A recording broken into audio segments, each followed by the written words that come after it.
In the name of God, who makes it so that if you do business with liars, you will become a loser. The Americans bully Qatar frequently, telling them what to do and stealing their lunch money. Qatar walks on eggshells in Syria because the Americans watch him closely. Qatar does things that the Americans cannot, and the Americans cash in on the benefits. Qatar can be easily manipulated because the country gets money mostly from selling gas. Qatar's interest in Syria is funded by gas money and for the purpose of making more gas money. The Americans have been drilling gas in Syria since 1950, when the gas industry in Syria began.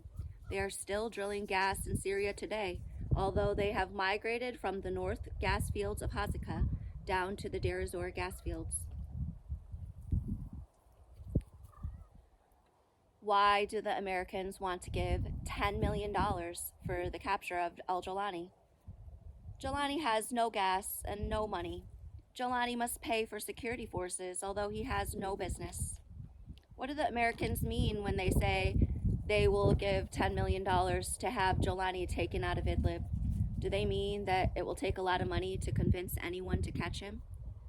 Or do they mean to say that Jolani stands in the way of American gas trade? Do the Americans think that if they pay this high price, it will make everything better for the Americans in Idlib, Syria? Idlib is nestled behind the northern mountains on the White Sea, on one side of the mountain pass that leads to the river Euphrates. On the other side of the mountain pass south is Assad and Damascus. In the eyes of the Americans, Jolani is not the biggest threat looking west, because every time you look at him, you see the Russians looming behind him and Assad at his side.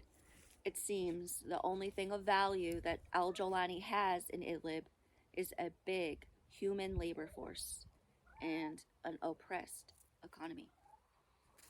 Allahu Akbar.